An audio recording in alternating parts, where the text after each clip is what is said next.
الحمدللہ رب العالمین والصلاة والسلام علی سید المرسلین اما بعد فاعوذ باللہ من الشیطان الرجیم بسم اللہ الرحمن الرحیم الصلاة والسلام علیک یا رسول اللہ وعلی آلک واصحابک یا حبیب اللہ الصلاة والسلام علیک یا نبی اللہ وعلی آلک واصحابک یا نور اللہ۔ درود پاک پڑھنے کے بے شمار فضائل و برکات ہیں۔ مصطفیٰ جان رحمت شمع بزم ہدایت صلی اللہ تعالی علیہ وسلم کا ایک بڑا ہی پیارا فرمان ہے۔ میرے آقا فرماتے ہیں من صلی علیہ صلاۃ واحدۃ، آقا علیہ السلام فرماتے ہیں کہ جس نے مجھ پر ایک بار درود پاک پڑھا اللہ کریم اس پر اپنی 10 رحمتیں نازل فرماتا ہے۔ پھر فرمایا ومن صلی علیہ عشرا صلی اللہ علیہ مئۃ، جس نے مجھ پر 10 بار درود پاک پڑھا رب کریم اس پر 100 رحمتیں نازل فرماتا ہے۔ پھر فرمایا ومن صلی علیہ مئۃ صلی اللہ علیہ الفا، جس نے مجھ پر 100 بار درود پاک پڑھا اللہ کریم اس پر 1000 رحمتیں نازل فرماتا ہے۔ ایک درود پر 10 رحمتیں، 10 درود پر 100 رحمتیں، 100 درود پر 1000 رحمتیں، اور کیا چاہیے بھائی؟ ایسا کون سا کاروبار ہے آپ کے پاس؟ ملٹیپلائی بائی 10، اور اللہ کی رحمت کا تو کوئی مول ہی نہیں ہے نا۔ اگر میں چاہتا ہوں کہ صبح سے شام اللہ کی رحمت ہی مجھ پر برستی رہے، گھر سے نکلوں پھر بھی رحمت، واپس جاؤں پھر بھی رحمت، آفس پہ بیٹھوں پھر بھی رحمت ہے، کاروبار میں برکت، تو درود پاک پڑھو نا بھائی، یہ تو فارمولہ ملا ہوا ہے آپ کو۔ لیکن اس کے آگے جو حدیث کا حصہ ہے نا وہ اور خوبصورت ہے۔ نبی پاک فرماتے ہیں ومن صلی علیہ الفا، جس نے مجھ پر 1000 بار درود پاک پڑھا، آقا فرماتے ہیں اس کا کاندھا میرے کاندھے سے جنت کے دروازے پر چھو رہا ہوگا۔ ذرا سوچو نا، کاندھے سے کاندھا کس کے ساتھ ٹچ ہوتا ہے؟ امام صاحب اعلان کرتے ہیں مسجد میں کاندھے سے کاندھا ملا لیجئے، صفے درست کر لیجئے۔ اس کا مطلب جو بالکل میرے ساتھ ہوتا ہے نا، میرا کاندھا تو اس سے چھوتا ہے۔ اللہ کے حبیب فرمانے میں جنت میں ایسے ساتھ لے جاؤں گا کہ میرا کاندھا اس کے کاندھے سے چھو رہا ہو۔ تو 1000 بار درود پاک میں کتنا ٹائم لگتا ہے؟ تو بہت زیادہ ٹائم ہم فضول باتوں میں موبائل فون پر ضائع کر رہے ہوتے ہیں۔ تو اپنی زندگی میں درود پاک کو شامل کریں، کثرت سے درود پاک پڑھتے رہا کریں۔ آئیے مل کر محبت کے ساتھ بآواز بلند درود پاک پڑھ لیں۔ صلو علی الحبیب صلی اللہ تعالی علی محمد صلی اللہ علیہ وسلم۔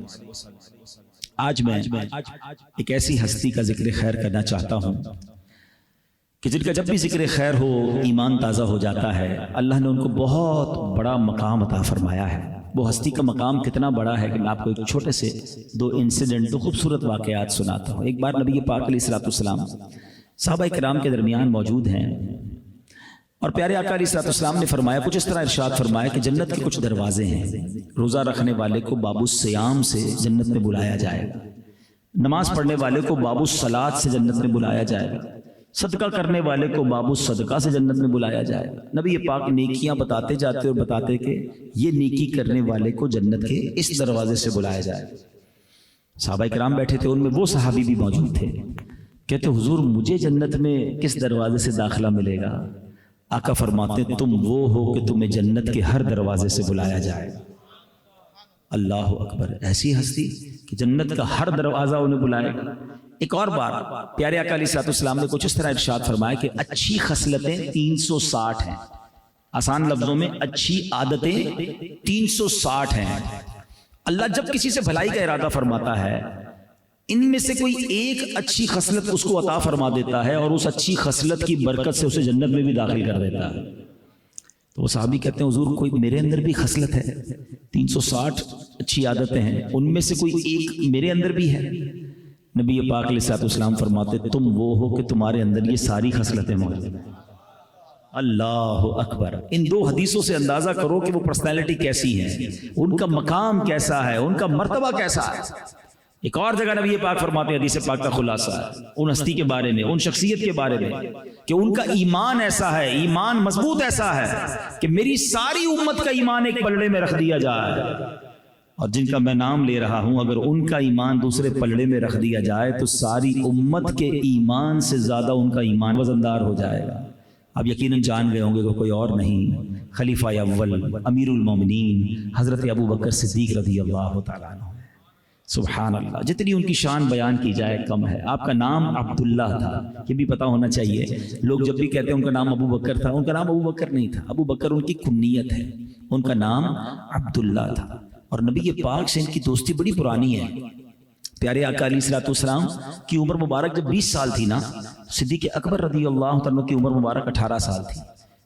عمر بھی ملتی تھی، طبیعت بھی ملتی تھی، طبیعت میں شرافت بھی تھی، بتوں کی پوجا اچھی نہیں لگتی تھی، برے کاموں کے قریب پہلے ہی نہیں جاتے تھے، اور نبی پاک جیسی پاک ہستی نظر آئی بس آقا کے دامن سے وابستہ ہو گئے، دوستی بڑی پکی ہو گئی۔ نبی پاک نے تو 40 سال کی عمر میں جا کے اعلان کیا، اعلان نبوت، مگر یہ 20 سال سے نبی پاک کی رفاقت میں رہے۔ پیارے آقا علیہ الصلوۃ والسلام ہی کے محلے میں رہتے تھے، تو نبی پاک سے گویا روزی ملاقاتیں ہوتی تھی، تو بڑا کمال کا ساتھ نبی پاک کا ان کا گزرا ہے۔ بہت ساری باتیں بیان ہو سکتی ہیں، واقعات تو اتنے ہیں کہ ہم ساری رات ان کے بارے میں بیان کرتے رہے کہ بہت زیادہ ماشاءاللہ ملٹی ڈائمنشن شخصیت ہیں، مگر میں یہ چاہتا ہوں کہ جب 360 خصلتیں ان کے اندر ہیں تو کچھ ایسی عادتیں بیان کر دی جائیں کہ کوئی ایک ہم بھی اپنا لیں۔ ایسا کیا تھا ان کے اندر کہ نبی پاک فرماتے صدیق اکبر تم وہ ہو کہ تمہارے اندر یہ ساری خصلتیں موجود ہیں، تو یار کچھ تو ہم اپنا لیں، شاید ایک بھی ہم اپنا لیں تو ہمارا بھی بیڑا پار ہو جائے گا، ہم بھی ایک اچھے مسلمان بن جائیں گے، زندگی راہ راست پر اور صحیح ٹریک پر آ جائے گی۔ تو میں چند باتیں صدیق اکبر رضی اللہ عنہ کی مبارک جو ہیبٹس ہیں، آپ کے عادات و اطوار ہیں، اس پر بات کرتے ہیں۔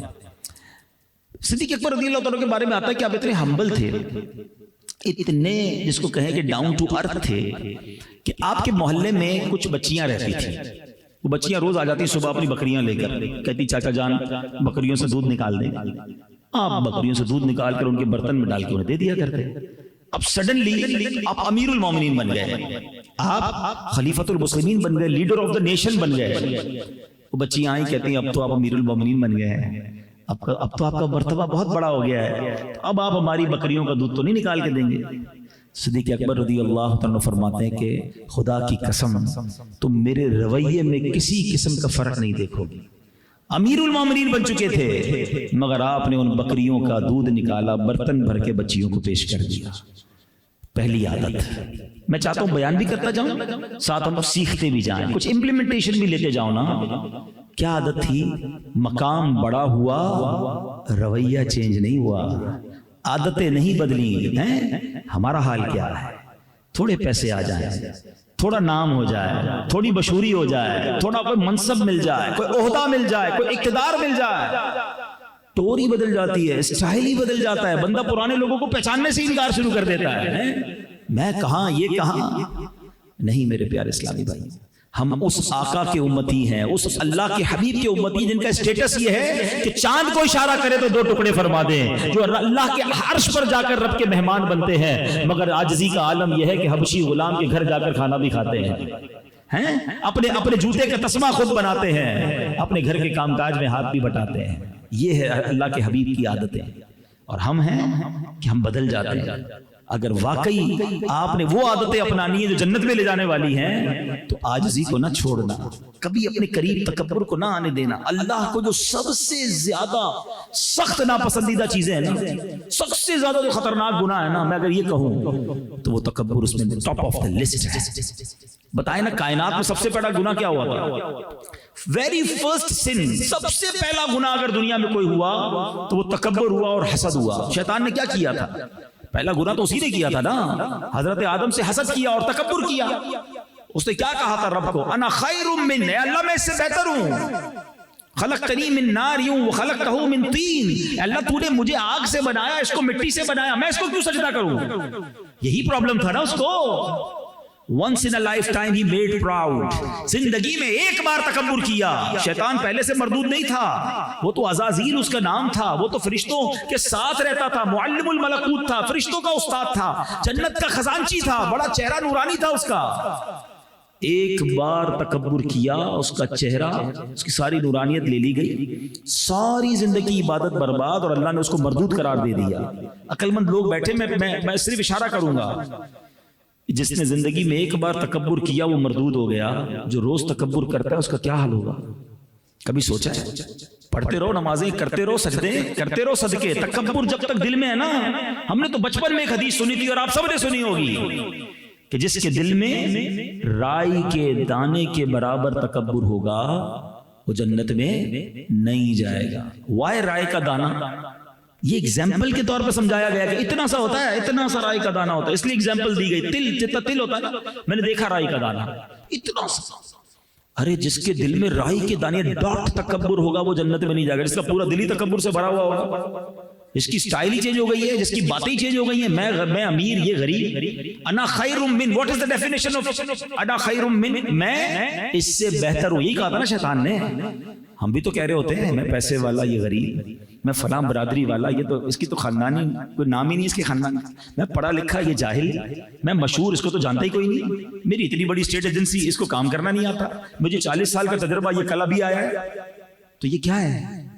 تکبر کی ڈیفینیشن ہی یہی ہے کہ بندہ اپنے آپ کو دوسرے سے بہتر سمجھے، اور یہ روز ہو رہا ہوتا ہے، کسی کو احساس ہی نہیں ہے.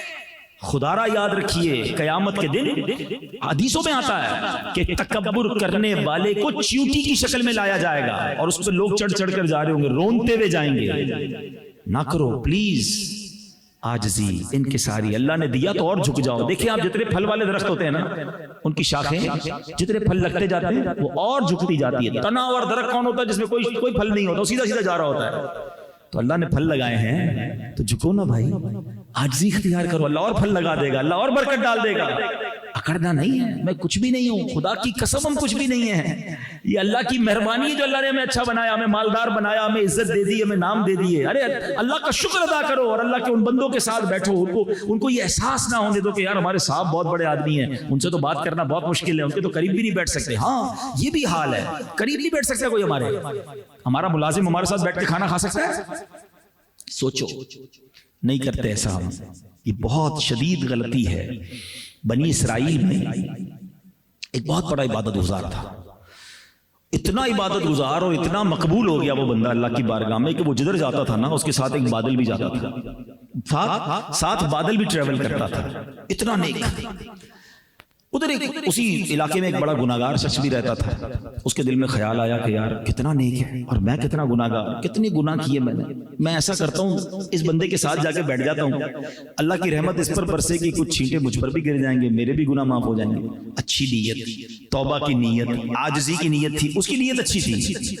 وہ جا کر بیٹھ گیا اس نیک بندے، سو کالڈ نیک آدمی کے پاس. جب وہ بیٹھ گیا برابر میں تو اب نیک آدمی کے دل پر شیطان نے حملہ کیا کہ میں کدھر اور یہ کدھر، میں اتنا نیک کہ بادل چلتا ہے، یہ زمانے کا گناہگار بدکار شرابی میرے ساتھ. اب اس نے پتہ کیا کیا اس نیک بندے نے، اس کی دیکھو کیسی بدبختی تاری ہوئی اس پر. اس نے کہا کھڑے ہو جاؤ یہاں سے، تم کیا کر رہے ہو میرے سامنے، تمہیں پتہ ہے میں کون ہوں؟ وہ پہلی شرمندہ تھا، پہلی اپنے گناہ اس کو یاد آئے ہوئے تھے. بیچارہ شریف آدمی کھڑا ہو کے چلا گیا.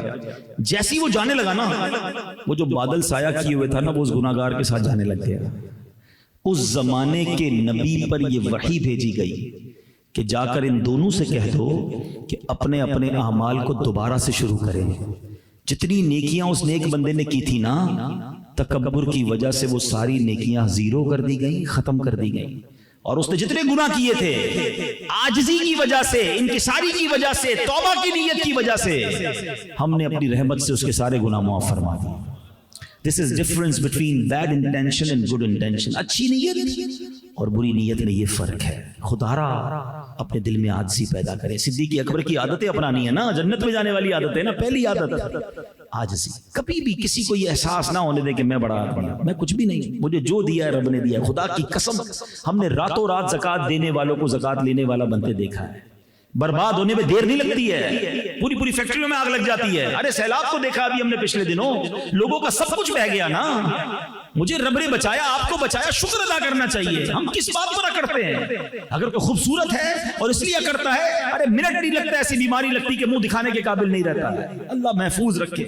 اللہ نے دیا تو شکر ادا کرو کہ مالک تو نے دیا، میرا اپنا کچھ نہیں، بس اس کو زوال نہ لگے. اللہ اس پہ اور برکت ڈالیو. برکت تو جب لگے گی نا جب تو شکر ادا کرو گے، تکبر نہ کریں. دوسری عادت، اسی پہ بہت کچھ بول سکتا ہوں، باتیں بہت ساری ذہن میں آ رہی، مگر میں چاہتا ہوں کہ آج کے بیان میں ایٹ لیسٹ میں 3-4 عادتیں آپ کو بتا کے جاؤں تاکہ کم از کم کوئی ایک بھی اڈاپٹ کر لے، ایک بھی اپنی لائف میں امپلیمنٹ کر لے گا تو زندگی اس کی بہت خوبصورت گزر جائے گی. دوسری کتنی خوبصورت عادت تھی کہ حضرت عمر فاروق، اب یہ دیکھیں لوگ کیسے تھے، اتنا بڑا نام، اتنی نیکیاں آلریڈی، جنت کی بشارتیں سب کو ملی ہوئی، پھر بھی نیکیوں کا تڑپ ہی اتنی تھی کہ یہ بھی لے لوں، یہ بھی نیکی کما لوں، جیسے اپنا پیٹ ہی نہیں بھرتا، یہ بھی پروجیکٹ میں بکنگ کرا لوں، اس میں بھی بکنگ کرا لوں، جیب میں پیسے تھوڑے، پھر بھی زیادہ پلاٹ بک کرا لیے، بعد میں خود ہی پریشان، ہمارا دل ہی نہیں بھرتا، ہم اتنے کام کر جاتے ہیں، ان کو دل نہیں بھرتا تھا نیکیوں میں۔ اب کیا ہوا کہ حضرت عمر فاروق نے ایک نیکی کرنی تھی اور کرتے تھے خاموشی سے۔ ایک نابینا خاتون تھی، آپ ان کے گھر پہ جاتے تھے، صبح صبح چلے جاتے تھے، اس کے گھر میں جھاڑو دیتے، اس کے برتن میں پانی بھرتے، یعنی اس کے گھر کے سارے کام کاج کر کے آپ واپس آ جاتے۔ اس نابینا خاتون کو پتہ ہی نہیں چلتا تھا، وہ تو ویری نابینا تھی، کون آ رہا ہے، اتنی بڑی شخصیت آ رہی ہے۔ اب یہ ہوا کہ تھوڑے دنوں بعد آپ جب گئے تو آپ نے دیکھا کہ گھر کے کام کاج سارے ہو گئے، برتن بھی بھرا ہوا ہے پانی سے، گھر بھی صاف۔ آپ حیران، یہ مجھ سے پہلے کون آ کے کر گیا؟ دوسرے دن پھر گئے تو پھر کوئی پہلے کر کے چلا گیا، کہ یہ کیا ہو رہا ہے، مجھ سے پہلے یہ کام کون کر رہا ہے؟ تیسرے دن آپ تھوڑا پہلے چلے گئے اور جا کے چھپ گئے، دیکھتا ہوں کون آتا ہے مجھ سے پہلے، تو دیکھا کوئی اور نہیں، امیر المومنین حضرت ابو بکر صدیق آ رہے ہیں، جھاڑو لگاتے ہیں، پانی بھرتے ہیں اور اس کے گھر کا کام کر کے واپس چلے جاتے ہیں۔ اللہ اکبر! حضرت عمر کہتے ہیں میں نے جان لیا کہ میں ابو بکر سے نیکیوں میں آگے نہیں بڑھ سکتا ہوں۔ بظاہر تو یہ واقعہ ہے، لیکن آپ اس کے پیچھے اگر تھیم دیکھیں نا، اس کے پیچھے لاجک دیکھیں، اس کے پیچھے ثواب دیکھیں، دو بڑی اہم باتیں اس واقعے سے سیکھنے کو مل رہی ہیں۔ نمبر 1، ایسی نیکی کی جا رہی ہے جس کا پتہ ہی کسی کو نہیں ہے، کوئی نہیں جانتا کہ کون آ رہا ہے اور عبادت یہ صفائی کر کے غریب کی مدد کر کے جا رہا ہے، یعنی کسی محتاج کی مدد کی ہے اور جتا کے نہیں کی ہے، بتا کے نہیں کی ہے، بلکہ ایسی نیکی کی ہے کہ اس کو بھی نہیں پتا ہے۔ بھائی جس کی نیکی ہو رہی ہے اس کو بھی نہیں پتا کہ وہ تو نابینا خاتون ہے، کہ میرے گھر میں امیر المومنین آ رہے ہیں اور جھاڑو لگا کر برتن بھر کے جا رہے ہیں۔ یہ نہیں کہہ رہے آ کر کہ جانتی ہو میں کون ہوں، امیر المومنین ہوں، خیال رکھنا میرا، تیرے گھر کے کام کر کے جا رہا ہوں۔ نہیں، she even don't know، پتہ ہی کوئی نہیں اسے۔ یہ اللہ والے تھے۔ اے میرے پیارے اسلامی بھائیوں، ذرا غور کیجئے، سب سے سوال کرتا ہوں اور یہ میں اپنے آپ سے بھی سوال کیا کرتا ہوں کہ کوئی ایک نیکی ایسی ہے ہمارے پاس کہ جو صرف میں جانوں اور میرا رب جانے؟ سوال کیجئے گا کبھی اپنے آپ سے اکیلے میں بیٹھ کر کہ یار ایسی میرے پاس کتنی نیکیاں ہیں جو فقط میں جانوں اور میرا رب جانے۔ ہمارا بڑا پرابلم ہے، ہم نیکی کرتے ہیں، وہ پہلے کہتے تھے نیکی کر دریا میں ڈال، اب تو نیکی کر فیس بک پہ ڈال، اب تو ہر چیز ہمیں بتانی ہے لوگوں کو۔ نہ کیا کرے ایسا، کچھ تو ایسا کر لو یار کہ کسی کو پتہ ہی نہ ہو، میں جانوں میرا رب جانے۔ کوئی نہ کوئی بہانہ، شیطان مردود ہے نا، یہ ریاکاری پتہ کیا ہے، اس کو کہتے ہیں انگریزی میں آسٹنٹیشن، دکھلاوا۔ یہ اس کو احادیث میں شرک اصغر کہا گیا۔ یہ اتنی بری برائی ہے کہ پتہ بھی نہیں چلتا، شیطان کا اتنا خطرناک وار ہے، آپ کو پتہ نہیں چلے گا اور آپ سے شیطان کہلوا دے گا۔ آپ کو کسی نہ کسی بہانے سے آپ کسی کو بتائیں گے کہ میں نے یہ بھی نیکی کی، یہ بھی نیکی کی۔ میں ایک ایگزامپل دیتا ہوں، چونکہ دعوت اسلامی کی وجہ سے ہمارے کاموں میں سے یہ بھی کام ہے کہ ہم لوگوں سے ملتے رہتے ہیں، ملاقاتیں ہوتی رہتی ہیں۔ تو جب نارملی کسی کے گھر جاتے ہیں نا، نارملی بڑی عمر کے بزرگ ہوتے ہیں ماشاءاللہ، ملاقات ہوتی ہے تو پتہ بات کیسے شروع ہوتی ہے، کیسے ہیں آپ، ٹھیک ہیں؟ بس بہت اللہ کا شکر ہے، بس اللہ نے بڑا کرم کیا ہے، الحمدللہ سرکار نے بڑا مہربانی کی ہے۔ پچھلے 15 سال سے ہر سال حج کر رہا ہوں، ہر سال رمضان میں عمرہ بھی کرتا ہوں، رجب شعبان میں بھی روزے رکھتا ہوں، تہجد کا بھی معمول ہے۔ ہمارے علاقے میں ایک مسجد تھی تو وہ بھی ہم نے بنائی ہے، وہ ہمارے محلے میں کچھ غریب بچیاں، ان کی شادی کرنے کا بھی موقع ملا ہے۔ تو کس نے پوچھا آپ سے یہ ساری نیکیاں، آپ کیوں بتا رہے ہیں؟ پچھلے 15 سال کی نیکیاں آپ نے 5 منٹ میں بیان کر دی۔ اچھا ہمت نہیں پڑتی ہماری، ورنہ کبھی میں پوچھ لوں، چلے آج سب سے پوچھ لیتا ہوں، ان سے تو نہیں پوچھ سکا جنہوں نے یہ کیا تھا، کہ آپ کو 15 سال پرانا حج یاد ہے؟ آج صبح جھوٹ بولا تھا وہ یاد ہے؟ کل آپ نے آپ کی آنکھوں نے کچھ حرام دیکھا تھا وہ یاد ہے؟ غیبت ہو جاتی ہے آپ سے وہ یاد ہے؟ گناہ یاد نہیں ہے؟ نیکیاں پرانی یاد ہے اور بار بار بتائی جا رہے ہیں، سب کو بتائی جا رہے ہیں، جو آ رہا ہے اس کو بتا رہے ہیں۔ کیوں بتا رہے بھائی؟ اپنے دل سے پوچھے نا، میں نے عبادت اللہ کے لیے کی ہے نا، میں جانوں میرا رب جانے۔ خدا را شیطان کی اس وار کو سمجھیں، یہ ہم سے کہلوا کر کہیں ضائع تو نہیں کروا رہا۔ اور پھر انہوں نے کیا کیا، نابینا خاتون کی مدد ہو رہی ہے، اس کو پتہ نہیں ہے۔ مگر آج حال یہ ہے کہ کسی غریب کو کوئی راشن دیتا ہے، پچھلے دنوں ہم نے ایسے چٹکلے دیکھے، دل خراش مناظر دیکھے کہ جناب ایک راشن کا بورا دینے کے لیے 5 لوگ کھڑے اس غریب کے ساتھ تصویر کھنچوا رہے ہیں۔ شرم نہیں آتی یار، اس کی غربت کا مذاق اڑا رہے ہو؟ کیوں ہم چاہتے ہیں کہ لوگوں کو پتہ چلے کہ ہم نے کوئی نیکی کی ہے؟ مزہ یہ ہے کہ میں جانوں میرا رب جانے۔ تو نیکی کریں اللہ کی رضا کے لیے کریں، لوگوں کو دکھانے کے لیے نہ کریں۔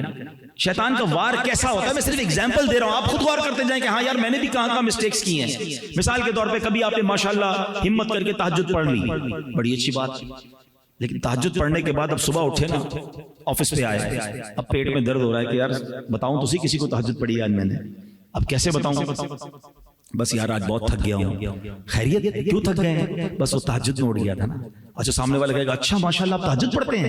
جی جی بس الحمدللہ، بس اب ادھر دل میں ٹھنڈک پڑ گئی کہ میری تہجد ریسیو ہو گئی۔ وہ نہیں واٹس ایپ میں بلو ٹک آتا ہے میسج ریسیوڈ، ہم کہتے ہیں میری نیکی ریسیوڈ ہو گئی، بھائی ریسیو نہیں ہوئی، ڈیلیٹ ہو گئی۔ کیوں بتائی آپ نے؟ پوچھئے اپنے آپ سے، کوئی نہ کوئی ہم بہانہ کرتے ہیں کہ میری نیکی پتہ چل جائے۔ میں آج آپ کو اخلاص کی تعریف بیان کر دیتا ہوں۔ علماء کہتے ہیں the definition of اخلاص، اخلاص یہ ہے، اور اخلاص کیا ہے؟ یہ چابی ہے قبولیت کی۔ اخلاص یہ ہے کہ جس طرح تم اپنے گناہوں کو چھپاتے ہو نا، اس طرح اپنی نیکیوں کو چھپاؤ۔ ہم چاہتے ہیں ہمارے گناہ پتہ چل جائیں، کوئی بھی نہیں چاہتا، نیکیاں کیوں پتہ چل جائیں؟ میں جانوں میرا رب جانے۔ اور دوسرا اس واقعے سے جو سیکھنے کو ملا نا، جو اس سے زیادہ امپورٹنٹ ہے، کہ جتانا نہیں ہے۔ ہاں ہم لوگ کیا کرتے ہیں، اتنی بڑی مسٹیک ہے یہ۔ بھائی یاد ہے نا، نوکری لینے میرے پاس ہی آیا تھا، میں نے دلوائی تھی نوکری تجھے، آج بڑی ریئل اسٹیٹ کھول کے بیٹھا ہے، میرا احسان بھول تو نہیں گیا؟ تجھے قرضہ چاہیے تھا میں نے دیا تھا، بھول تو نہیں گیا؟ 2 پٹی کے چپل پہن کے آیا تھا میرے پاس، آج گاڑی میں گھوم رہا ہے، بڑا آدمی ہو گیا ہے، میں نے تیرے کو کاروبار پہ دکھایا تھا، لائن کس نے سکھائی تھی؟ میرے پاس نوکری کرتے کرتے آج تو نے اپنی دکان کھول لی۔ کیا کر رہے ہیں؟ یہ نیکی کی ہے یا احسان جتا رہے ہیں؟ میں آپ قرآن سناتا ہوں آپ کو، یہ جو احسان جتانے والے لوگ ہیں نا ان کو قرآن سناتا ہوں، اور اللہ نے قرآن میں یہ ڈائریکٹلی مومنوں سے بات کی ہے۔ اللہ فرماتا ہے یا ایھا الذین آمنوا لا تبطلوا صدقاتکم بالمن والاذی، اے ایمان والو اپنے صدقے باطل نہ کرو احسان جتا کر اور تکلیف پہنچا کر۔ ہم کیا کر رہے ہیں؟ کبھی بھی نہ کریں ایسا۔ اگر کسی کا بھلا کیا تو اس کو یہ پتہ بھی نہ چلنے دیں۔ مزہ تو یہ ہے کہ میں کسی کا بھلا کروں اور اس کو بھی پتہ نہ چلے بھلا کس نے کیا، پھر مزہ ہے۔ مگر ہم تو اسے بار بار یاد دلاتے ہیں، بار بار جتاتے ہیں۔ صدقہ ختم، یہ تو دل آزاری ہو رہی ہے۔ ام المومنین حضرت عائشہ صدیقہ اور حضرت ام سلمہ رضی اللہ تعالیٰ عنہ کا آپ کو ایک طریقہ بتاؤں، ایمان تازہ ہو گیا جب میں نے اس روایت کو پڑھا کہ جب وہ اپنے کسی غلام کو صدقہ دیتی تو اس کو کہتی کہ جا کر کسی غریب کو دے آؤ، اور اس غریب سے ہمارے لیے دعا مت کروانا، پوائنٹ سمجھیے گا، اور اگر وہ کوئی دعا کر دینا تو وہ دعا نوٹ کر کے لانا۔ اب غلام گیا، اس نے جا کر کسی غریب کو جو بھی پیسے وغیرہ دیے تھے، کھانا وغیرہ دے کر آ گیا، تو آ کر کہا کہ امی حضور اس نے آپ کے لیے بہت ساری دعائیں کی۔ کہا کیا دعائیں کی؟ اس نے بتایا، انہوں نے یہ بھی کہا، یہ بھی کہا۔ امی حضور نے ہاتھ اٹھائے، اس غریب کے لیے یہ دعائیں کی جو انہوں نے اس کے لیے کی تھی، ان کے لیے کی تھی، اور پتہ کیا کہا؟ دعا کا بدلہ دعا ہو گیا، صدقے کا بدلہ اللہ سے لیں گے۔ یعنی صدقے کے بدلے اسپیسیفکلی دعا بھی نہیں کروائی۔ ہم کیا کرتے ہیں؟ دیکھو تیرے کو عمرے پہ بھیج رہا ہوں، ہر چکر میں میرا نام لینا ہے، کعبے کو دیکھ کے اپنے لیے نہیں، میرے لیے دعا کرنا، تیرے کو پیسے میں نے دیے ہیں۔ یہ کیا کرتے ہیں ہم بھائی؟ کیوں؟ اگر آپ کے لیے وہ دعا ہی نہ کرے، رب تو جانتا ہے نا کس نے پیسے دیے ہیں، ہر قدم پر آپ کو پہلے ثواب ملنا ہے۔ آپ کیوں ایمفسائز کرتے ہیں، جتاتے کیوں ہیں؟ ہم امپوز کر دیتے ہیں اس کے اوپر۔ نہ کریں ایسا، یہ ایسا نہ ہو کہ صدقہ ہی ضائع ہو جائے۔ صدیق اکبر کی صدا کو ادا کرو، مدد کرو، اور اس کو احساس بھی نہ ہونے دو۔ بلکہ میں سچی بات بتاؤں، بات تھوڑی گہری ہے، چند لوگوں کو ہی سمجھ آئے گی۔ جو مجھ سے اور آپ سے زکوٰۃ لے کے جاتے ہیں نا، وہ ہم پر احسان کرتے ہیں، ہم ان پر احسان نہیں کرتے۔ ہمارے مال کا میل وہ لے کے جا رہے ہیں، ہمارا فرض ادا کرنے میں ہماری مدد کر رہے ہیں۔ ہم کس بات کا احسان کر رہے ہیں؟ میرا اور آپ کا کمال کیا ہے مجھے بتا دو یار۔ اگر میں نے کسی کو صدقہ دیا، خیرات دی، مدد کی، میں نے کمال کیا کیا؟ ارے میرے رب نے مجھے اس قابل بنایا۔ ارے جو میرے دروازے پر آ کر مجھ سے مانگ رہا ہے، آج آ کر کوئی کہتا ہے ماں بیمار ہے، دوائی کے پیسے نہیں، بہن کی شادی ہے، جہیز کے پیسے نہیں، ارے اس میں اور مجھ میں کمی کیا ہے؟ میں بھی تو اس کے دروازے پر جا سکتا تھا کہ میری ماں بیمار ہے، مجھے پیسے دو۔ ارے اللہ نے مجھے اس قابل بنایا کہ آج میرے دروازے پر کوئی مسلمان مدد کے لیے آتا ہے اور میں مدد کر کے احسان جتاؤں گا۔ خدا کی قسم، جب بھی صدقہ کرو نا، جب بھی اللہ کی راہ میں خرچ کرو، ساتھ سجدہ بھی کرو کہ میرے مولا تیری مہربانی، تو نے دینے والا بنایا، مانگنے والا نہیں بنایا۔ میری اور آپ کی اوقات کیا ہے یار؟ آج پیسے والے ہو گئے تو غریبوں کو ستائیں گے، احسان کریں گے ان پر؟ پلیز ایسا نہ کرو۔ اور جو اتنا شکر گزار بنے گا نا کہ یا اللہ تیری مہربانی، تو نے دینے والا بنا، یقین کرو اللہ اسے ہمیشہ دینے والا ہی بنائے گا۔ جو لوگوں کے دل دکھا کر دیتا ہے نا، ستا ستا کے دیتا ہے، جتا جتا کے دیتا ہے، اس کے پیسے میں برکت بھی نہیں ہوتی ہے۔ اب آؤ تیسری عادت، صدیق اکبر رضی اللہ تعالیٰ عنہ کا ایک غلام تھا، وہ غلام آپ کے لیے ایک دودھ کا پیالہ لے کر آیا، آپ نے وہ دودھ پیا اور جیسے دودھ پی کے فارغ ہوئے تو غلام کہتا ہے کہ آپ نے آج پوچھا نہیں کہ میں دودھ کہاں سے لایا ہوں، آپ ہر بار مجھ سے پوچھتے ہیں کہ یہ کہاں سے لایا ہو، وہ کہاں سے لایا ہو، کہ بتاؤ کہاں سے لایا ہو، کہ حضور جب ایمان نہیں لایا تھا نا زمانہ جاہلیت میں، میں نے کسی پر منتر پڑھ کر پھونکا تھا، آج وہ بندہ مجھے مل گیا، وہ اس نے مجھے منتر کی اجرت میں یہ دودھ دیا تھا۔ آپ نے کہا یہ تم نے دودھ مجھے پلا دیا، تو حرام اجرت تھی، منتر کی اجرت تھی۔ اب آپ بڑے گھبرائے، آپ نے اپنے منہ میں انگلیاں ڈالی اور دودھ کیا کر دیا، جتنا دودھ تھا وہ سب نکالا، اور پھر اللہ کی بارگاہ میں عرض کیا کہ میرے مولا مجھے معاف کر دے، جو مجھ سے ہو سکا میں نے نکال دیا، جو رگوں میں دودھ کے چند قطرے رہ گئے میرے مالک کو تو معاف فرما دے۔ کیا سیکھنے کو ملا؟ صدیق اکبر حرام سے کتنا دور رہتے تھے، حرام کا ایک قطرہ جسم میں نہ جائے، یہ ان کی عادت تھی۔ میں دوبارہ وہ حدیث ریپیٹ کرتا ہوں، صدیق اکبر سے اللہ کے حبیب نے فرمایا تھا کہ اے ابو بکر تم میں وہ ساری خصلتیں ہیں جو جنت میں جانے والی ہیں۔ حدیث کا جو خلاصہ بنتا ہے تو میں ایک ایک کر کے صدیق اکبر کی خصلتیں عادتیں بتائی جا رہا ہوں کہ کوئی ایک تو اڈاپٹ کر دو یار۔ تو یہاں ہم سب کاروبار کرتے ہیں نا، کیا ہم کاروبار میں یہ چیک کرتے ہیں کہ کوئی ایک قطرہ بھی حرام کا نہ ہے؟ ارے کوئی نئی اسکیم آئی ہے یار، سب لے رہے میں بھی لے لوں، نیا پلاٹ آیا، نیا پروجیکٹ آیا، کبھی پوچھا کسی عالم دین سے، کبھی مفتی سے کہ یہ ڈیل کرنا، یہ اس طرح کاروبار کرنا جائز ہے، حلال ہے، حرام ہے، سود تو نہیں ہو رہا؟ یار سب کر رہے ہیں نا، بس میں بھی کر رہا ہوں، پوری مارکیٹ کر رہی ہے، نفع بڑا ہے۔ ارے بڑا نفع ہے، کہیں جہنم کی آگ تو نہیں لا رہے، کہیں حرام لے کر اپنے مال کو ناپاک تو نہیں کر رہے؟ یہ کیوں نہیں سوچتے ہیں؟ ہمارا انداز کیا ہوتا ہے، مثال کے طور پر کوئی آپ نے پروجیکٹ بنانا ہے، آپ اس علاقے میں کام کرنے والے ایکسپرٹ سے رابطہ کرتے ہیں کہ یار یہاں کیا ریٹ ہونا چاہیے، کس طرح کا پلاٹ لوں، کیونکہ آپ نے پہلے بھی کام کیا ہوا ہے، اچھا کس ٹھیکیدار سے بنواؤں، ریٹ کیا ہونا چاہیے، مارکیٹ کیا۔ جس کام کو شروع کرتے ہیں اس کام کے ایکسپرٹ سے بات کرتے ہیں، مشورہ لیتے ہیں۔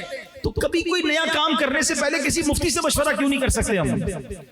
ہیں کہ بھائی میں یہ کاروبار کرتا ہوں، پلیز چیک کریں کوئی حرام چیز تو نہیں ہو رہی۔ ہم مفتی تو نہیں ہے نا، حلال اور حرام کا فیصلہ ہم نہیں کر سکتے۔ اچھا کچھ لوگ پتہ کیا کہتے ہیں، ہمارے باپ دادا کے زمانے سے ایسی کام ہو رہا ہے، ہم سچا کام کرتے ہیں۔ بھائی آپ کے والد صاحب مفتی تھے؟ نہیں۔ آپ کے دادا مفتی تھے؟ نہیں۔ ابو نے جو کیا، دادا نے کیا، ضروری ہے ٹھیک کیا؟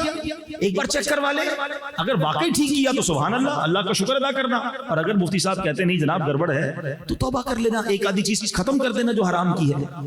آپ کو اندازہ نہیں کہ حرام مال ہماری روحانیت کو کتنا برباد کرتا ہے۔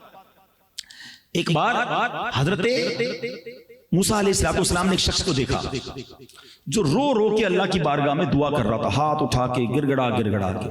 تو حضرت موسیٰ تو کلیم اللہ تھے نا، آپ نے اللہ کی بارگاہ میں عرض کی کہ اے مولا یہ بندہ اتنا رو رہا ہے، میرے مالک اس کی دعا قبول کر لے۔ اللہ نے فرمایا اے موسیٰ یہ اتنا روئے کہ روتے روتے مر جائے، اتنے ہاتھ اٹھائے کہ اس کے ہاتھ آسمان کو چھو جائیں، میں نے اس کی دعا قبول نہیں کرنی۔ حضرت موسیٰ نے کہا یا اللہ وجہ کیا ہے؟ کہ اے موسیٰ یہ کھاتا حرام ہے، یہ جو پہنتا ہے وہ حرام ہے۔ آج جو پریشان ہے نا، کسی کی دعا قبول نہیں ہو رہی، کسی کی بیماری نہیں جا رہی، کسی کی ٹینشن نہیں جا رہی، چیک تو کرو یار کہیں حرام تو نہیں کما رہے۔ اچھا پورا حرام نہیں کما رہے، کہیں نہ کہیں سے چھوٹا موٹا آگے سے حرام تو نہیں آ رہا۔ یہ تھوڑا بہت حرام بھی جو نا آپ کی پوری روزی کی برکت کو ختم کر دیتا ہے۔ ایک ٹھنڈا میٹھا جگ آیا ابھی دودھ کا نا، بالکل ٹھنڈا میٹھا تازہ، اور اس میں کوئی 2 قطرے پیشاب کے ڈال دیں، آپ دودھ پیئیں گے؟ کوئی ہو سکتا ہے کہے یار 2 ہی تو قطرے پی لو بھائی، آپ کہیں گے 2 قطروں نے سب کو ناپاک کر دیا، برباد کر دیا۔ یہ چند حرام کے لقمے جو ہے نا روحانیت برباد کر دیتے ہیں، سکون برباد کر دیتے ہیں۔ اور اگر آپ چاہتے ہو نا آپ کی اور میری دعائیں قبول ہوں، ایک اتنا کمال کا سوال حضرت سعد بن ابی وقاص عشرہ مبشرہ میں سے یہ صحابی ہیں، انہوں نے نبی پاک سے کیا کہ حضور میں مستجاب الدعوات بننا چاہتا ہوں۔ مستجاب الدعوات کس کو کہتے ہیں؟ جس کی ساری دعائیں قبول ہوں۔ ہم سب چاہتے ہیں نا بھائی۔ آپ نے کہا حضور میں مستجاب الدعوات بننا چاہتا ہوں، تو اللہ کے حبیب علیہ السلام نے کوئی لمبی چوڑی لسٹ نہیں دی کہ اے سعد اتنے سجدے کرو، اتنی تلاوت کرو، اتنے روزے رکھو۔ 1 لائنر آنسر، اے سعد اپنی غذا پاکیزہ کر لو تو مستجاب الدعوات بن جاؤ گے۔ دس از دا فارمولا، غذا پاکیزہ ہو، مجھے نہیں چاہیے حرام چاہے بڑھ کر آئے، ایک بات میرے بھائی یاد کر لو، سارے میرے بھائی، جو میرے نصیب میں نہیں ہے نا وہ مجھے کوئی نہیں دے سکتا، اور جو میرے نصیب میں ہے وہ مجھ سے کوئی چھین نہیں سکتا۔ جو مقدر میں وہ مل کر رہے گا۔ ہم جلدی کر کر حرام کماتے ہیں، اگر صبر کرے تو حلال میں بھی آ جاتا، مگر صبر نہیں آتا نا صاحب، سب لوگ آگے بڑھ گئے، میں پیچھے رہ گیا۔ ارے کروڑوں روپے ہوں اور سکون نہ ہو، بیماریاں ہوں اور تھوڑے ہوں اور حلال کے ہوں اور سکون ہو، اس سے اچھا کیا ہے؟ لائف جو ہے نا، ایک بات یاد رکھیں، ہم سمجھتے ہیں یار وہ بڑا برکت والا، اتنی گاڑیاں، اتنے بنگلے، اتنی بڑی ایجنسی، نہیں۔ لائف جو برکت ہے نا، یہ یاد رکھ لو، یہ کوانٹٹی کا نام نہیں ہے، برکت کوالٹی کا نام ہے۔ ہم سمجھتے جس کے پاس زیادہ ہے وہ برکت والا، نہیں، جس کے پاس تھوڑا ہے اور ساتھ زندگی بڑی اچھی ہے، برکت والا تو وہ ہے جس سے رب راضی، وہ رب سے راضی، پرسکون لائف، حلال روزی، ادھر بھی چین، آخرت میں بھی چین۔ اب ادھر بہت بڑے بڑے بنگلے، لگژری ہاؤسز، قبر میں کیڑے انتظار کر رہے ہیں، کیا لائف ہے یہ؟ حلال کی کماؤ، اللہ بہت برکت ڈال دے گا۔ ہم بعض اوقات دوسروں کو دیکھ رہے ہوتے ہیں، یہ آگے بڑھ گیا، وہ آگے بڑھ گیا۔ فرعون کے پاس بہت پیسہ تھا بھائی، تو فرعون کی پیروی کرو گے۔ قارون کے پاس بہت پیسہ تھا، ہم اس کو پیچھے تھوڑی بھاگیں گے، ہمیں عثمان غنی والا حلال پیسہ دیکھنا ہے نا، ابو بکر صدیق والا حلال پیسہ دیکھنا ہے نا، فالو کرنا ہے تو ان کو کرے نا۔ آپ فون کریں مفتی صاحب، اپنی ڈیل چیک کروا لیں، اپنا مسئلہ پوچھ لیجئے، اس پہ کیا حرج ہے اگر ایک بار آپ سوال کر لیں اور وہ آپ کو کہتے ہیں سبحان اللہ کہ آپ جو کام کر رہے ہیں بالکل حلال ہے، 2 رکعت شکرانے کا نفل پڑھ لینا بھائی۔ اور اگر وہ کہتے ہیں کہ یوں نہ کریں، یوں کر لیں، یہ حرام ہے، یہ حلال، وہ راستہ بھی بتائیں گے آپ، تو اس میں آپ کی روزی حلال ہو جائے گی میرے بھائیوں۔ تو اس کی فکر کریں۔ پیاسا کنویں کے پاس جاتا ہے نا، بیمار ہوتا ہے تو ڈاکٹر تھوڑی گھر آتا ہے، ہم جاتے ہیں ڈاکٹر کے پاس۔ تو ہمیں رابطے رکھنے چاہیے علماء سے، مفتیان کرام سے، تاکہ ہماری روزی حلال رہے، ہم گناہگار نہ ہوں۔ ہم سب نے دنیا سے جانا ہے، مال لے کے تھوڑی سالہ چلے جائیں گے، پیچھے بچوں کے لیے چھوڑ کے جائیں گے۔ اگر وہ حرام چھوڑ کے گئے تو مار پھر بھی قبر میں پڑنی ہے۔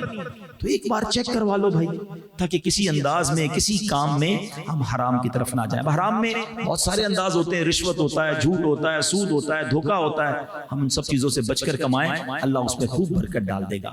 ایک آخری، عادتیں تو بہت ساری ہیں، ایک اور بات، کیونکہ بیان کا وقت بھی مختصر ہوتا ہے، میں، اور یہ بھی بڑا ریلیونٹ ہے۔ صدیق اکبر رضی اللہ عنہ ایک صحابی تھے، ان کے خالہ زاد بھائی بھی تھے، اور ان کا نام تھا حضرت مصطح رضی اللہ عنہ۔ صدیق اکبر رضی اللہ عنہ ان کی ہیلپ کرتے تھے، وہ بڑے غریب تھے، صدیق اکبر ان کو ہر مہینے پیسے بھجواتے تھے، ان کو گھر بار کا خرچہ دیتے تھے۔ تو وہ صحابی بدری صحابی بھی تھے اور مہاجر صحابی بھی تھے۔ اب ہوا یہ کہ کوئی ان سے ایسا کام ہوا اس کزن سے جس کی مدد کرتے تھے کہ بہت دکھ پہنچا صدیق اکبر کو، دل ٹوٹ گیا۔ تو آپ نے قسم اٹھا لی کہ اب میں اس کی مدد نہیں کروں گا، ایک تو میں اس کی مدد کرتا ہوں اور اس نے میرا ہی دل دکھایا یا میرے ساتھ ایسا کیا۔ تو آپ کا جب دل دکھا تو آپ نے اللہ کی قسم اٹھا لی اور خرچ نہ دینے کا ارادہ کر لیا۔ جب آپ نے یہ کیا نا تو قرآن مجید فرقان حمید کی آیت نازل ہوئی۔ صدیق اکبر کی شان دیکھو کہ آپ کے ایک عمل پر قرآن کی آیت نازل ہوتی ہے، اور قرآن میں جو رب نے پیغام دیا نا وہ میں چاہتا ہوں کہ بیان کے آخر میں ہم سب سن لیں، اور جو اس میں مبتلا ہیں، جو اس کام میں پھنس جاتے ہیں، اس سے ہم سب کو نکلنا ہے۔ صدیق اکبر سے سبحان اللہ کیا خوبصورت انداز میں قرآن بیان فرما رہا ہے۔ اور قسم نہ کھائیں جو تم میں فضیلت والے اور گنجائش والے ہیں، قرابت والوں اور مسکینوں اور اللہ کی راہ میں ہجرت کرنے والوں کو دینے کی۔ قسم کھا گئے تھے نا کہ میں تو نہیں دوں گا۔ پھر اللہ قرآن میں فرماتا ہے وَلْيَعْفُوا وَلْيَصْفَحُوا، اور انہیں چاہیے کہ معاف کر دیں اور درگزر کریں۔ غلطی ہو گئی نا، وَلْيَعْفُوا وَلْيَصْفَحُوا، معاف کر دیں، درگزر کر دیں۔ أَلَا تُحِبُّونَ أَن يَغْفِرَ اللَّهُ لَكُمْ وَاللَّهُ غَفُورٌ رَحِيمٌ۔ انعام کیا ملے گا؟ معاف کرو گے، درگزر کرو گے۔ کیا خوبصورت انعام رب نے اعلان فرمایا۔ کیا تم اسے دوست نہیں رکھتے، اسے پسند نہیں کرتے کہ اللہ تمہاری بخشش کرے، اور اللہ بخشنے والا مہربان ہے۔ ہائے ہائے ہائے۔ اب اس آیت میں بہت ساری باتیں بیان ہو سکتی ہیں۔ ایک خوبصورت نقطہ پہلے سن لو کہ اللہ نے صدیق اکبر کا ذکر کس انداز سے کیا۔ قرآن کہتا ہے اور قسم نہ کھائیں تم میں کون؟ اولو الفضل، تم میں جو فضل والے ہیں۔ گویا صدیق اکبر کو قرآن فضیلت والا فرما رہا ہے۔ اچھا پھر کیا فرمایا کہ جس نے تمہارے ساتھ برا کیا تم اس کو معاف کر دو نا، درگزر کر لو۔ کیا تم یہ نہیں چاہتے تم اس کو معاف کرو اللہ تمہیں معاف کر دے، اللہ تمہاری مغفرت فرما دے؟ یہ اتنا کمال کا فارمولہ، یہ جملہ قرآن کا یاد کر لو، وَلْيَعْفُوا وَلْيَصْفَحُوا، اور چاہیے کہ معاف کریں، چاہیے کہ درگزر کریں۔ اب ہم سب غور کریں، ہمارے ملازم کی غلطی کیا ہم معاف کرتے ہیں؟ ہمارے بیوی کی غلطی کیا ہم معاف کرتے ہیں؟ ہمارے رشتہ داروں کی غلطی کیا ہم معاف کرتے ہیں؟ کبھی دوستوں سے غلطی ہو جائے ہم معاف کرتے ہیں۔ اچھا معاف پتہ ہے کس کو کرتے ہیں؟ جس سے کوئی مطلب ہوتا ہے، بڑا سیٹ ہے یار، ڈانٹ رہا ہے نا کوئی بات نہیں، کام بھی دیتا ہے، اس کو معاف کر دیں گے۔ نوکر کا گلا دبا لیں گے، اس کو گالیاں دیں گے کیونکہ وہ کچھ کر نہیں سکے گا۔ عجیب منطق ہے ہماری۔ گاڑی میں جا رہے ہیں، بڑا غصہ آیا، آگے والے نے ذرا سائیڈ ماری، اتر گئے، جب دیکھا 4 گارڈ اس کے اترے، نہیں کوئی بات نہیں بھائی چاہیے۔ اب کیا معاف کیا آپ نے؟ کوئی کمال نہیں کیا۔ کمال یہ کہ آپ کے پاس 4 گارڈ ہیں اور کسی گاڑی والے نے آپ کو سائیڈ ماری، آپ پھر بھی اس کو معاف کریں۔ قدرت آپ کے پاس ہے، طاقت آپ کے پاس ہے، بدلہ آپ لے سکتے ہیں۔ اور حدیثوں میں یہ مضمون آتا ہے کہ جو قدرت کے باوجود معاف کر دے، اللہ اس کو جنت میں داخلہ عطا فرماتا ہے۔ ہم تو کہتے ہیں میں چھوڑوں گا نہیں، بتاؤں گا، ابھی تو تھوڑا موقع نہیں مل رہا، بندہ بس سامنے آئے، کبھی موقع آیا تو اس کو ذلیل کروں گا۔ دل میں رکھے بیٹھے انتقام کی آگ میں جل رہے ہیں۔ بیوی غلطی کرے تو گالیاں نکالتے ہیں، ملازم بیچارہ غلطی کرے، برتن اس کے ہاتھ سے گر گیا، اس کی خیر نہیں ہے۔ اب وہ غریب آدمی کو پتا ہے صاحب روز گالیاں دیتا ہے، لیکن کیا کروں، نوکری کہیں اور ملے گی نہیں، مگر اکیلے میں روتا ہوگا۔ ایک بندہ ملا، ایک اسلام میں بتا رہے تھے کہ مجھے ایک بندہ ملا، کسی نے پوچھا چلی تنخواہ کتنی ہے؟ بولے اتنی۔ بولے تنخواہ تو بہت اچھی ہے۔ بولا آدھی کام کی آدھی گالیوں کی ہے، روز گالیاں سنتا ہوں سیٹ کی۔ توبہ توبہ توبہ، اس کو مرنا نہیں سیٹ کو۔ میں نے ایک جملہ بڑا کمال کا سنا تھا۔ ہم سب اللہ کی بارگاہ میں کیا دعا کرتے ہیں کہ اے اللہ میرے سارے گناہ معاف فرما دے۔ یہ کہتے ہیں اے اللہ میری ساری خطائیں معاف فرما دے، صغیرہ گناہ بھی معاف کر دے، کبیرہ گناہ بھی معاف کر دے۔ اچھا ہم اللہ سے چاہتے ہیں کہ اللہ میرے سارے گناہ معاف کر دے، ہم لوگوں کو معاف کر دے۔ یہ کیسی عجیب دعا ہے کہ میں کسی کو معاف نہیں کروں گا، اللہ تو مجھے معاف کر، میں سب سے بدلہ لوں گا، یا اللہ تو مجھے مت پکڑیو۔ یہ کیسی دعا ہے بھائی؟ مزہ یہ ہے کہ بندہ ہو کر پہلے میں بندوں کو معاف کروں اور پھر اللہ سے کہوں نا کہ اللہ میں تو بندہ ہوں، میں بندہ ہو کر بندوں کو معاف کر رہا ہوں، تو مالک ہے، تو خالق ہے، تو سب سے بڑا معاف کرنے والا ہے، تو مجھے معاف فرما دے۔ پھر مزہ ہے نا مانگنے کا۔ اگر چاہتے ہو نا کہ اللہ ہمیں معاف کرے، اور قرآن میں رب نے فرمایا نا، کیا پسند نہیں کرتے کہ اللہ تمہیں معاف کر دے؟ وَلْيَعْفُوا وَلْيَصْفَحُوا، معاف کریں، درگزر کریں۔ اگر آپ چاہتے ہیں کہ اللہ ہمیں قیامت کے دن نہ پکڑے تو ہمیں یہاں لوگوں کو معاف کرنا ہوگا۔ اور یہ حدیثوں میں آیا کہ جو معاف نہیں کرتا اسے معاف نہیں کیا جائے گا، جو رحم نہیں کرتا اس پر رحم نہیں کیا جائے گا۔ تم زمین والوں پر رحم کرو، وہ آسمانوں کا مالک تم پر رحم فرمائے، مگر نہیں، انداز ہی اور ہوتا ہے، ہر بات پہ گالی، ہر بات پہ برا بلا بولنا، نہ کرو ایسا۔ لوگوں کے دل مت توڑیے، یہ دل جو زبان کا وار ہے نا، یہ تلوار کے وار سے زیادہ سخت ہے۔ اور خدا کی قسم اللہ کی بارگاہ میں معافی بڑی پسندیدہ عمل ہے۔ اگر بندہ راضی ہو گیا نا تو رب بھی راضی ہو جائے گا۔ معاف کر دیا کرو، درگزر کر لیا کرو، اور یہ کہہ کر کیا کرو کہ اللہ اب تو مجھے معاف فرما دے۔ ایک صحابی رسول کے بارے میں آتا ہے کہ ان کے کسی غلام نے کوئی مسٹیک کر دی، انہوں نے چابک اٹھایا اسے مارنے کے لیے، غصہ آیا تو پیچھے سے انہیں آواز آئی کہ جتنا تم اپنے غلام پر قدرت رکھتے ہو نا، کوئی ہے جو تم پر اس سے زیادہ قدرت رکھتا ہے۔ تو اس صحابی نے جب مڑ کے دیکھا تو پیچھے نبی پاک جلوہ فرما تھے۔ صحابی نے ہاتھ جوڑے کہ حضور معاف کر دیں، میں اپنے اس غلام کو اللہ کی رضا کے لیے آزاد کرتا ہوں۔ تو یہ نبی پاک کی تربیت فرمایا کرتے ہیں کہ اگر آج ہم کسی پر کنٹرول رکھتے ہیں نا، وہ مالک تو ہم سب پر کنٹرول رکھتا ہے نا، ہم کدھر جائیں گے اگر اس نے پکڑنا شروع کر دیا تو۔ وہ واقعہ میں نے کئی بار بیانات میں سنا ہے، لیکن ہے بڑا ریلیونٹ، اس لیے پھر سنا دیتا ہوں کہ ایک شخص تھا، بڑا گناہگار تھا اور اس کا انتقال ہوا۔ اس کے دوست نے اسے خواب میں دیکھا کہ تمہارے ساتھ کیا معاملہ ہوا؟ تو وہ کہتا ہے بس میں تو گناہگار ہی تھا، لیکن زندگی میں ایک بار ایسا ہوا کہ میری وائف نے، میری بیوی نے کھانا بنایا گھر میں اور اس میں نمک بڑا زیادہ ڈال دیا۔ مجھے بڑا غصہ آیا کہ میں اس کو سزا دوں، پلیٹ منہ پہ مار دوں۔ ہو سکتا ہے یہاں ابھی بھی کچھ شیر ببر ایسے بیٹھے ہوں گے جو کھانا گڑبڑ ہو جائے، چائے ٹھنڈی ہو جائے تو کچھ نہ کچھ کر ہی رہے ہوتے ہیں گھر میں۔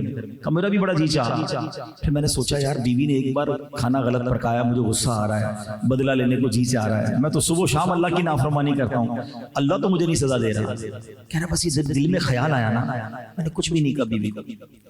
مرنے کے بعد مجھے بتایا گیا کہ اس روز جو تو نے بندہ ہو کر میری بندی کو معاف کیا تھا، میں تو سب سے بڑا معاف کرنے والا ہوں، جا میں نے تجھے معاف کر دیا۔ جو بدلہ لیتے ہیں وہ سوچیے اگر ان سے پکڑ ہوئی تو کہاں جاؤ گے؟ ارے ایک سوری بولنے کے لیے کوئی تیار نہیں ہے۔ اچھے خاصے بچپن کے دوست ہیں، ایک بار جھگڑا ہوا نہیں معاف نہیں کروں گا، وہ دوست الگ بیٹھا ہے، یہ دوست الگ بیٹھا ہے، وہ کہتا ہے یہ معافی مانگے، یہ کہتا ہے وہ معافی مانگے، اس چکر میں دونوں مل ہی نہیں رہے، یاد بھی آ رہی ہے ایک دوسرے کی، ملنے کے لیے تیار نہیں ہے۔ میاں بیوی میں جھگڑا ہوا، بیوی میکے جا کے بیٹھ گئی، بیوی کہتی شوہر معافی مانگے پھر جاؤں گی، شوہر کہتا بیوی معافی مانگے، ارے ایک سوری آپ دونوں کو دور کیے بیٹھے. وَلْيَعْفُوا وَلْيَصْفَحُوا, قرآن کہہ رہا ہے معاف کر دو, درگزر کر دو, دل بڑا کر لو. اور پھر کیا خوبصورت وعدہ آگے کہ اللہ فرما رہا ہے کہ تم پسند نہیں کرتے کہ اللہ تمہیں معاف کر دے, تمہاری مغفرت فرما دے. تو جو چاہتا ہے کہ رب مجھے معاف کر دے وہ اللہ کے بندوں کو معاف کرے. یہ دشمنیاں, یہ ریولی ہمارا انداز نہیں ہے. ہو جاتا ہے یار, انسان ہی تو ہے نا, ہم سارے انسان ہیں, ہمارے خاندان والے بھی انسان ہیں, میری بیوی میرے بچے بھی انسان ہیں, میرے ملازمین بھی انسان ہیں. نکل گیا ہوگا زبان سے کوئی ایسا جملہ, کب تک دل میں رکھو گے یار, ہماری بھی تو خطائیں ہیں. تو بہرحال میرے پیارے اسلامی بھائیوں, آج میں نے مختصر بیان میں صدیق اکبر رضی اللہ عنہ کی چند عادتیں بیان کی ہیں, اور یہ وہ عادتیں ہیں جو جنت میں لے جانے والی عادتیں ہیں. میں ریپیٹ کر دیتا ہوں, فقط حلال کمانا ہے, عاجزی اختیار کرنی ہے, تکبر کے قریب نہیں جانا ہے, پھر چھپ کر عبادت کریں, اللہ کے لیے نیکی کریں, لوگوں کو دکھانے کے لیے نہیں. ہاں اس میں یہ ضرور ہے, انما الاعمال بالنیات, اگر کوئی لوگوں کو سامنے کوئی نیکی کرتا ہے اور اس نیت سے کرتا ہے کہ باقی لوگ بھی کریں, اس میں حرج نہیں ہے, لیکن دل سے ضرور پوچھے کہ میں کس لیے کر رہا ہوں, ٹھیک ہے نا. اور چوتھی بات جو ہم نے سنی کہ ہمیں معاف کرنا ہے, درگزر کرنا ہے, جھگڑے نہیں کرنے, انتقام نہیں لینے, بدلے نہیں لینے. ہم مسلمان ہیں, مسلمان کا خیر خواہ ہوتا ہے. ہم کہتے ہیں اچھا اب اس طرح کی میں باتیں کروں گا نا, شیطان کسی کے دل میں ڈال رہا ہوگا, یار مولانا صاحب باتیں تو ٹھیک کر رہے ہیں بھائی, زمانہ معافی کا نہیں ہے, ذرا معاف کر دیں گے تو لوگ سمجھیں گے میں بزدل ہوں, میں پہلوان نہیں ہوں, میں میری چلتی نہیں ہے. یہ بھی تو شیطان ہے نا, اس کو بھی تو اپنا کام کرنا ہے, وہ بھی کر رہا ہوگا کہیں نہ کہیں. اب آؤ میں اللہ کے حبیب کی حدیث آخری میں سنا دیتا ہوں. نبی پاک فرماتے ہیں, حدیث پاک کا خلاصہ بخاری کی حدیث ہے, پہلوان وہ نہیں ہے جو غصے کے وقت کسی کو پچھاڑ دے, پہلوان وہ ہے جو غصے کے وقت قابو میں رکھے, اپنے آپ کو قابو میں رکھے. اور واقعی لاجیکلی بھی سمجھ آتا ہے. آپ کو کوئی گالی دے, آسان کیا ہے, رپلائی میں گالی دینا یا صبر کرنا؟ صبر کرنا مشکل ہے. گالی تو سب کو ہر بندہ فوراً دے دیتا ہے. ارے مزہ یہ ہے کہ روک کے دکھاؤ نا, مرد ہو تو مردانگی یہی ہے, تو اس نے برا کیا ہے میں اسے معاف کر دوں. اور پھر اللہ دیکھو آپ کو کیسا نوازتا ہے. اللہ کرے کہ دل میں اتر جائے میری بات. تو یہ چند باتیں یاد رکھیے گا, اور ایسی باتوں کو اگر کنٹینیو سیکھنا چاہتے ہیں تو میں گزارش کروں گا کہ دعوت اسلامی کے اجتماعات میں آیا کریں. ایسے بیانات مدنی چینل پر آتے ہیں, مدنی چینل دیکھیں, ہمارے یوٹیوب پر پروگرامز چلتے ہیں, وہ دیکھیں, تاکہ آپ اس طرح مزید بیانات سنیں گے تو سیکھتے رہیں گے انشاءاللہ عز و جل. اللہ آپ کو اس کی بہترین جزا بھی عطا فرمائے, اور رب کریم ہم سب کو نیکیوں والی, اللہ کی رضا والی, عاجزی والی اور رزق حلال والی زندگی نصیب فرمائے. آمین بجاہ النبی الامین صلی اللہ تعالی علیہ وسلم.